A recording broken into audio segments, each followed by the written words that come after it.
Hello, welcome in law scope judiciary education institution. आज की video में हम जानने वाले हैं इंडियन कॉन्स्टिट्यूशन के मोस्ट इम्पोर्टेंट क्वेश्चंस के बारे में। इंडियन कॉन्स्टिट्यूशन के मोस्ट इम्पोर्टेंट क्वेश्चन की ये 4th लेक्चर है। तो आइए आज की वीडियो में हम सारे इम्पोर्टेंट क्वेश्चन को देखेंगे जो कि एग्जाम के प्रोस्पेक्टिव से बहुत इंपॉर्टेंट है।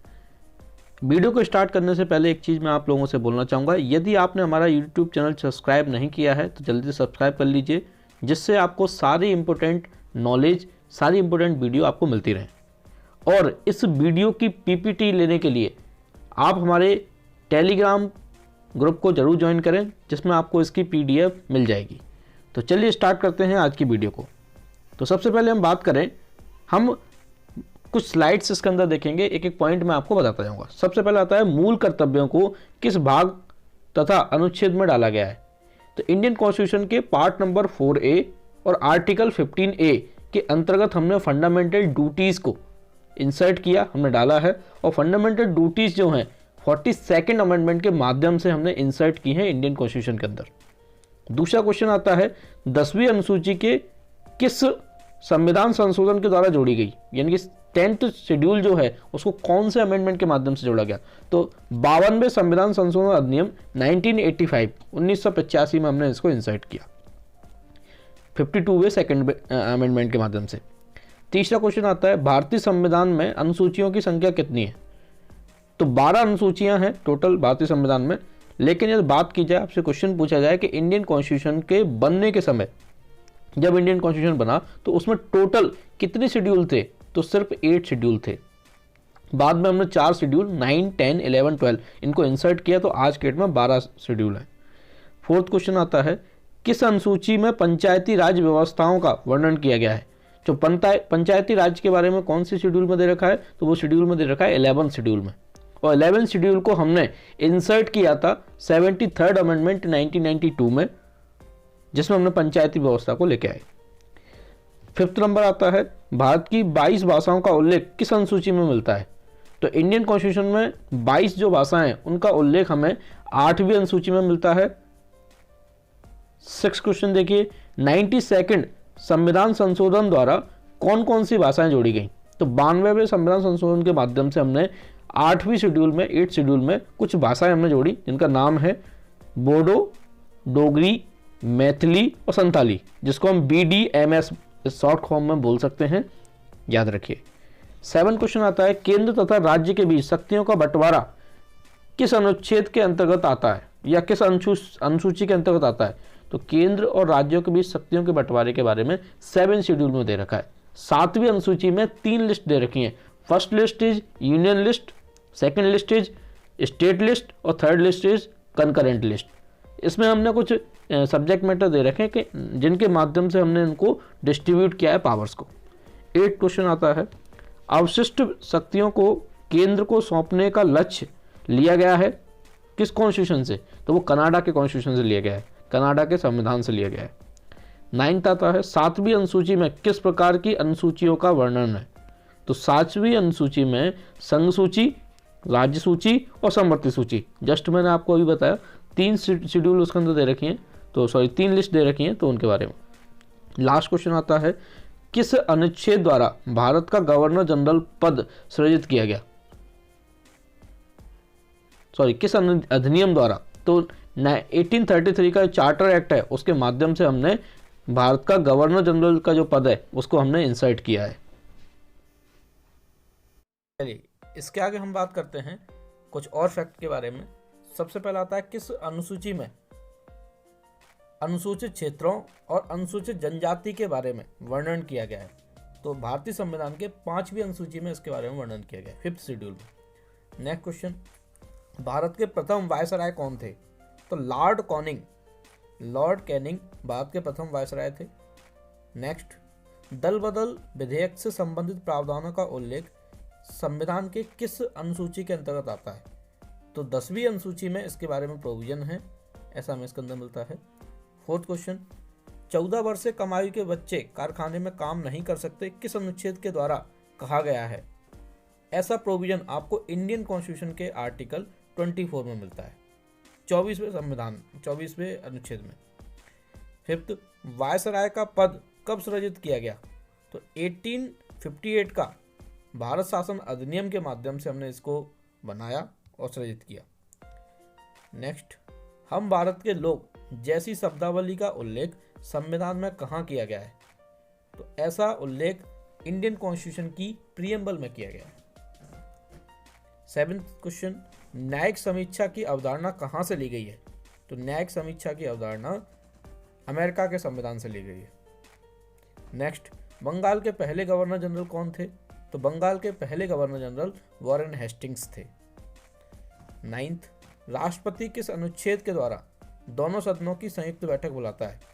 तो प्रेसिडेंट के पास जो पावर है जॉइंट सिटिंग करने की, तो वो आर्टिकल 108 इसके बारे में हमें प्रोविजन करता है। 108 के माध्यम से वो जॉइंट सिटिंग बुला सकता है।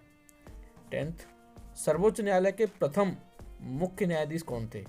तो सर्वोच्च न्यायालय के यानी सुप्रीम कोर्ट के प्रथम चीफ जस्टिस कौन थे? वो थे हीरा लाल जी कानिया।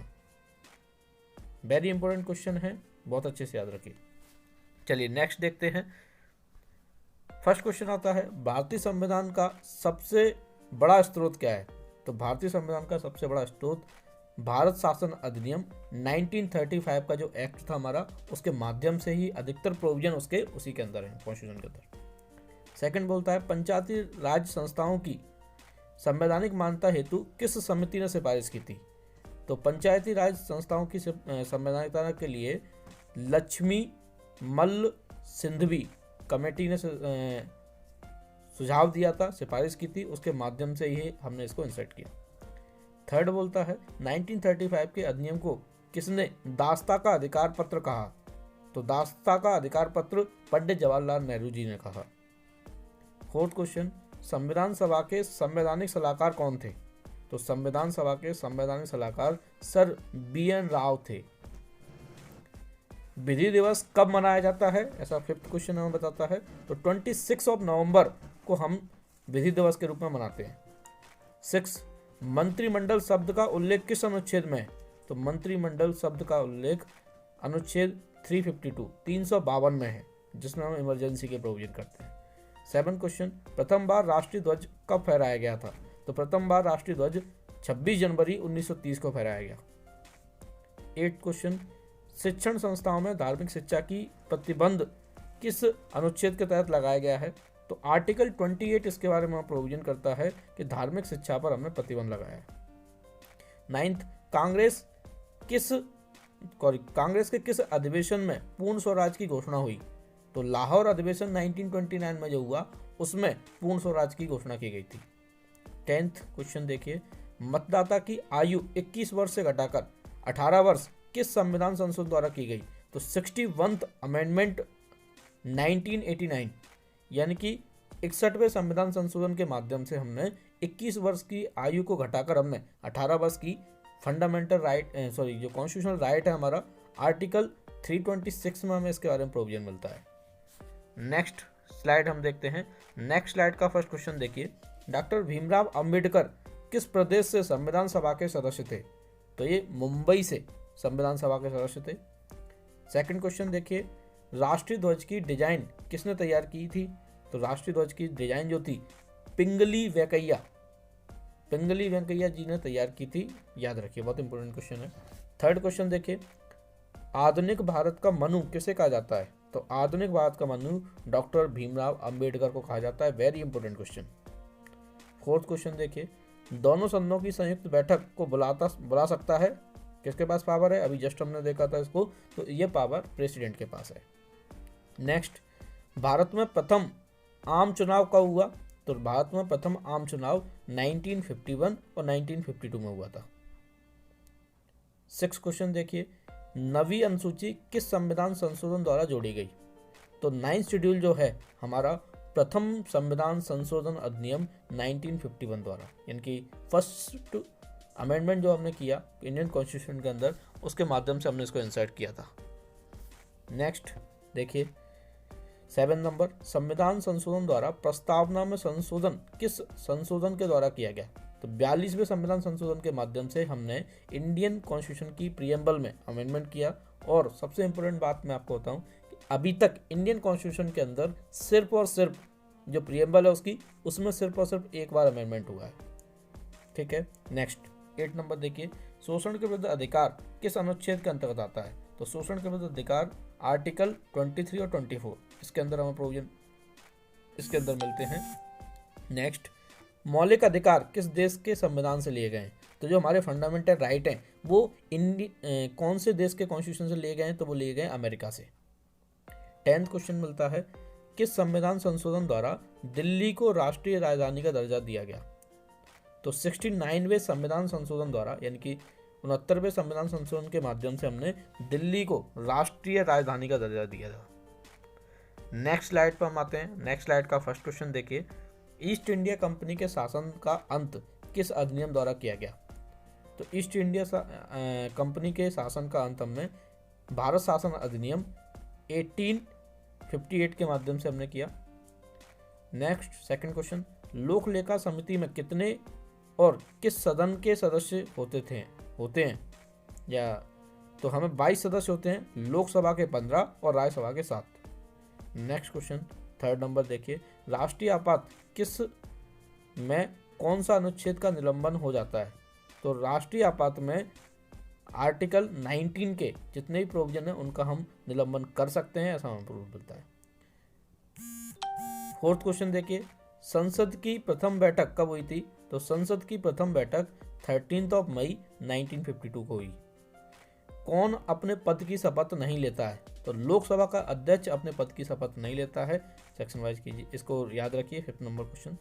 6 नंबर देखिए, 73वें और 74वें संविधान संशोधन के समय देश के प्रधानमंत्री कौन थे? वेरी इंपॉर्टेंट क्वेश्चन है। उस समय पीवी नरसिम्हा राव जी देश के प्रधानमंत्री थे जब हमने 73वां और 74वां संविधान संशोधन हमने किया। 73वें और 74वें संविधान संशोधन के माध्यम से हमने 11 शेड्यूल और 12 शेड्यूल को हमने इंसर्ट किया था अपने कॉन्स्टिट्यूशन के अंदर, जिसमें हमने पंचायती राज और म्यूनिसिपैलिटीज के बारे में प्रोविजन किए हैं। नेक्स्ट क्वेश्चन देखिए 7 नंबर, भारत का राष्ट्रपति किस अनुच्छेद के अंतर्गत आता है? तो भारत का राष्ट्रपति इंडियन कॉन्स्टिट्यूशन के आर्टिकल 52 के अंतर्गत आता है। 8 नंबर देखिए, महाभियोग की प्रक्रिया का उल्लेख किस अनुच्छेद में? तो महाभियोग यानी कि इम्पीचमेंट की जो प्रोसीजर है उसके बारे में हमें जो रूल मिलता है आर्टिकल 61 में मिलता है।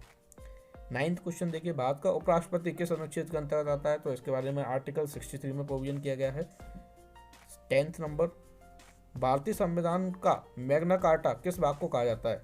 तो भारतीय संविधान का मैग्ना कार्टा इंडियन कॉन्स्टिट्यूशन के पार्ट नंबर 3 यानी कि फंडामेंटल राइट्स को कहा जाता है, जो कि आर्टिकल 12 से लेकर 35 तक प्रोविजन मिलता है हमें इसके बारे में। नेक्स्ट स्लाइड देखिए। नेक्स्ट स्लाइड का फर्स्ट क्वेश्चन, पहला क्वेश्चन हमें बोलता है धन विधेयक को संसद के किस सदन में पेश किया जाता है? तो बहुत इंपॉर्टेंट क्वेश्चन है, सेक्शन वाइज कीजिए इसको, याद रखिए इसको बहुत अच्छे से। ये हमेशा ही लोकसभा में पेश किया जाता है और इसके बारे में प्रोविजन हमें कहाँ मिलता है? तो इंडियन कॉन्स्टिट्यूशन के आर्टिकल 109 हमें इसके बारे में प्रोविजन करता है कि धन विधेयक हमेशा ही संसद के लोकसभा में पेश किया जाता है, राज्यसभा में इसको हम पेश नहीं कर सकते हैं। सेकंड क्वेश्चन देखिए, डॉक्टर भीमराव अंबेडकर ने किस अधिकार को भारतीय संविधान की आत्मा कहा है? तो डॉक्टर भीमराव अंबेडकर साहब ने इंडियन कॉन्स्टिट्यूशन के आर्टिकल 32 जो कि हमें बताता है संवैधानिक उपचारों का अधिकार, जिसमें 5 तरह की रिट जारी करने की पावर दे रखी है इंडियन कॉन्स्टिट्यूशन में सुप्रीम कोर्ट को, तो उसको डॉक्टर भीमराव अंबेडकर साहब ने भारतीय संविधान की आत्मा कहा है। नेक्स्ट थर्ड नंबर, किस संशोधन द्वारा संपत्ति के मूल अधिकार को एक कानूनी अधिकार बना दिया गया? तो 44वें संविधान संशोधन अधिनियम 1978 के माध्यम से हमने संपत्ति के अधिकार को फंडामेंटल राइट की जगह से ट्रांसफर करके हमने उसको सिर्फ मौलिक अधिकार विधिक अधिकार बना दिया, कानूनी अधिकार बना दिया। 4th नंबर देखिए, राज्यसभा का पदेन सभापति कौन होता है? तो राज्यसभा का पदेन सभापति उपराष्ट्रपति होता है, ऐसा बेसिक रूल है। आर्टिकल 64 में हमें इसके बारे में प्रोविजन मिलता है और आर्टिकल 89 में भी हमें इसके बारे में प्रोविजन मिलता है इंडियन कॉन्स्टिट्यूशन के। नेक्स्ट देखिए 5th नंबर, केंद्र और राज्यों के बीच संबंध, समवर्ती सूची, प्रस्तावना की भाषा कहाँ से लिए गए हैं? ये सब ऑस्ट्रेलिया से लिए गए हैं। 6 नंबर देखिए, राष्ट्रपति संसद में कितने सदस्य मनोनीत करता है? तो राष्ट्रपति संसद के अंतर्गत 14 सदस्य, राज्यसभा में 12 और लोकसभा में 2 लोगों को अपॉइंट करता है। 7th देखिए, प्राक्कलन समिति में कितने और किस सदन के सदस्य होते हैं? तो लोकसभा के 30 सदस्य होते हैं, ऐसा याद रखिए। धन विधेयक किस अनुच्छेद में उल्लिखित है? धन विधेयक यानी कि मनी बिल जो होते हैं उनकी डेफिनेशन इंडियन कॉन्स्टिट्यूशन के अंदर आर्टिकल 110 110 में दे रखी है। 9th क्वेश्चन, प्रांतीय संविधान समिति के अध्यक्ष कौन थे? तो प्रांतीय संविधान समिति के अध्यक्ष जो थे सरदार वल्लभ भाई पटेल थे। 10th क्वेश्चन आता है, संसद में धन विधेयक को प्रस्तुत करने के पूर्व किसकी अनुमति आवश्यक है? तो संसद में धन विधेयक प्रस्तुत करने के पूर्व राष्ट्रपति की अनुमति बहुत आवश्यक है, ऐसा हमें इसके अंदर रूल मिलता है। तो आज की वीडियो में यहीं तक था। आपने पूरी वीडियो देखी, आपको वीडियो कैसी लगी और वीडियो की जो PDF है आप लेना चाहते हैं तो आप हमारे टेलीग्राम ग्रुप को जरूर ज्वाइन करें। लिंक आपको डिस्क्रिप्शन में दिया हुआ है, आप उसके माध्यम से ज्वाइन कर सकते हैं। ठीक है, तो वीडियो को देखने के लिए बहुत बहुत धन्यवाद। और अभी भी आपने चैनल को सब्सक्राइब नहीं किया तो चैनल को सब्सक्राइब जरूर करें, लाइक करना बिल्कुल ना भूलें और उन लोगों को इस वीडियो को जरूर शेयर करें जो जुडिशरी एस्पिरेंट है। इस वीडियो के माध्यम से आप उन लोगों की मदद कर सकते हैं जो कहीं ना कहीं जुडिशरी की प्रिपरेशन कर रहे हैं। तो चलते हैं, मिलते हैं अगली वीडियो में, तब तक के लिए थैंक यू सो मच। जय हिंद,